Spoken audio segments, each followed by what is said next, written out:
Hello everyone, I am Leia Danag and one of the reporter under Unit 3, the teacher and the community. My report is about adapting to external environment. Let us define first the school external environment. According to the researchgate.net, the word environment of a school organization is considered whatever is located outside and inside of the systemic limits of its body and is divided into external and internal. And in addition, the external one, it is divided into general and special. According to the literature of Binet 1974, Riga 1992, and Zavlanos 1998, the general environment is about general environmental factors that exert a decisive influence on educational organizations. And then special environment, which includes social groups and organizations that have a direct relationship with the members of the school community. Cited in CITES 2008A pages 32 to 39. According to tutor2u.net, external factors refers to the factors outside of the school which can negatively influence a pupil's achievements. For example, a material or cultural deprivation can lead to underachievement. Pupils might have insufficient resources or spaces to work, or else they might seek immediate gratification because of the habitus or cultural norms of their social class. This contrasts with internal factors such as labeling or other processes or relationships within school. Now let us proceed to the 5 types of instructional adaptations. First is alter the instructional arrangement. Groups of the same size don't always work for all students. Keep an eye on what types of arrangement different learners respond to best. Here are some options for adapting the arrangement of students during class time. Let your student work in a group of 3 when most of her classmates work in groups of 4 or 5. Have your student team up with a peer partner when most of his classmates are working individually. Add variety to small group work when most classmates are working in student-directed small groups. Have the student and a few selected classmates work in a small group that you sit with and help support. Second, alter the physical or social environment. A student's surroundings can have a huge impact on how he or she learns. Be mindful of and responsive to students with sensory and attention issues, and make changes to the learning environment to meet their needs. Some examples are: give your student the choice to sit at a table instead of a desk, or vice versa. Get your student a larger or smaller desk depending on her preference. Let students with sound sensitivities work in a particular part of the classroom, such as a quiet space or study carrel. Give easily distracted students the option of sitting at the desk closer to the board. You could even arrange for the student to complete certain tasks in another part of the school campus, such as the media center or outdoors. Third, alter your methods and materials. Multiple means of engagement and representation are 2 pillars of the UDL framework. When you teach a new lessons, offer your learners many different ways to engage with and absorb the content. For example, incorporate more visuals to present content in different ways, such as maps, pictures, drawings, objects, or videos. Use graphic organizers to arrange key points in a way students can easily grasp. Provide additional models or demonstrations for students who need extra support during the lesson. And make content easier to learn by giving your student enhanced text in which key parts are highlighted, pictures or symbols are added, and or text is enlarged. Fourth is alter the process or task. For some learners, you may want to modify or reduce the requirements of assignments, and be sure to give all your learners multiple means of actions and expressions. The third pillar of the UDL framework. Let them show what they know in a variety of innovative ways depending on how they best express themselves. Some examples are have your students follow written, pictorial, or audio recorded task steps instead of giving them oral instructions. Modify essay assignments instead of writing an essay. Your student could demonstrate understanding of the content by completing a chart, developing a text to speech presentation, or creating an outline, and allow for more creative ways for students to show what they know. Artistic students might build a model, create a poster, or draw a map in a place of written assignment. Alter the level of personal assistance.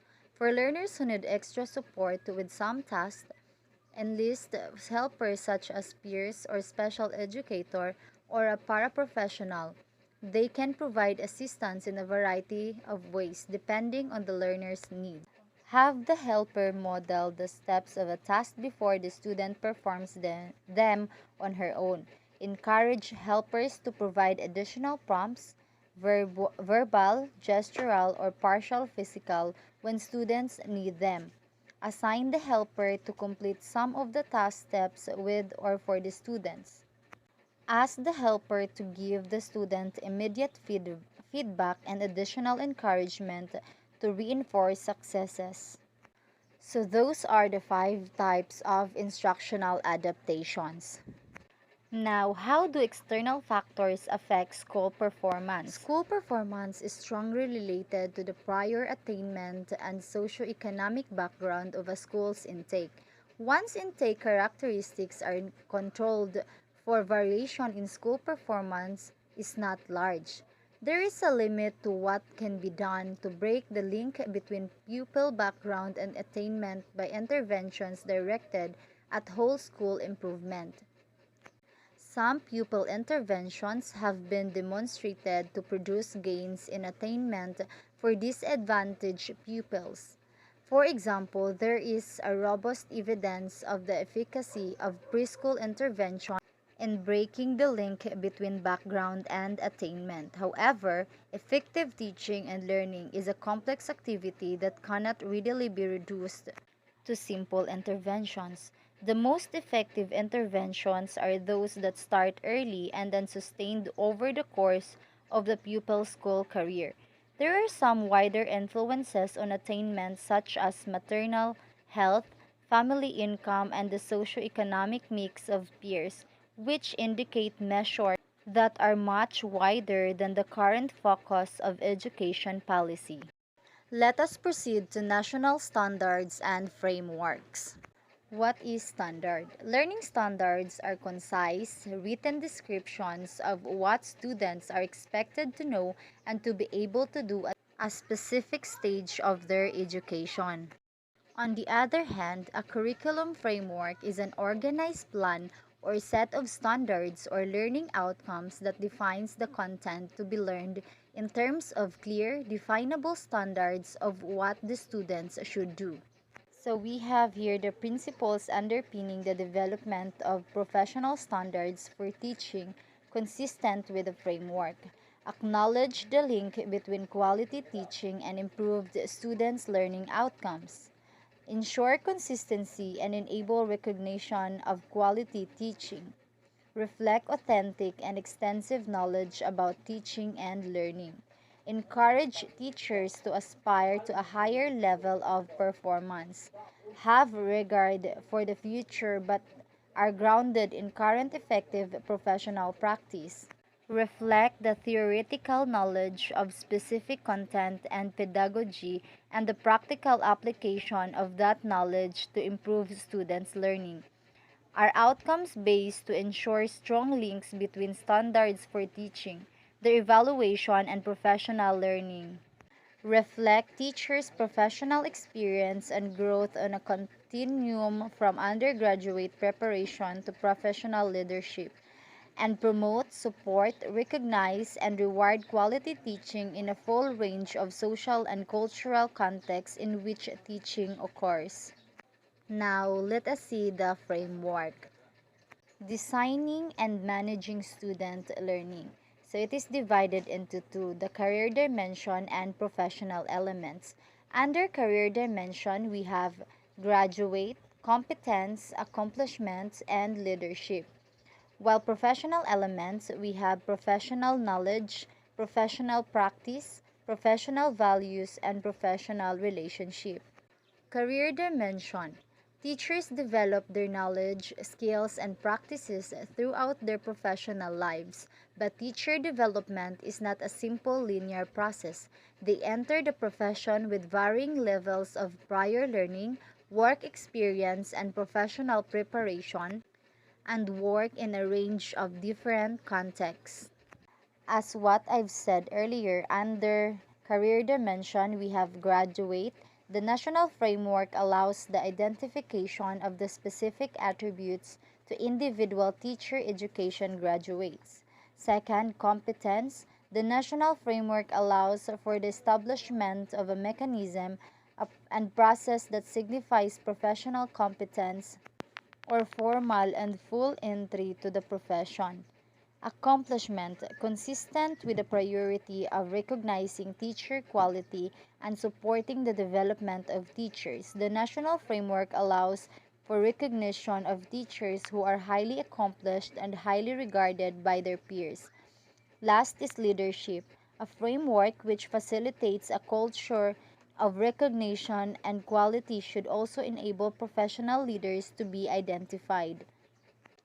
Professional elements. The career dimensions of the national framework can be described through specific aspects of teachers' work. The categories outlined below have been drawn from a mapping of a range of nationally and internationally. Under professional elements, we have professional knowledge. The teacher know and understand the fundamental ideas, principles, and structure of the disciplines they teach. Second is professional practice. Teachers communicate effectively with their students and establish clear goals for learning. Third is professional values. Teachers are committed to their own development and continually analyze, evaluate, and enhance their professional practice. And lastly, professional relationship. Teachers engage with diverse students' populations representing equally diverse communities. So that would be all. Thank you for listening.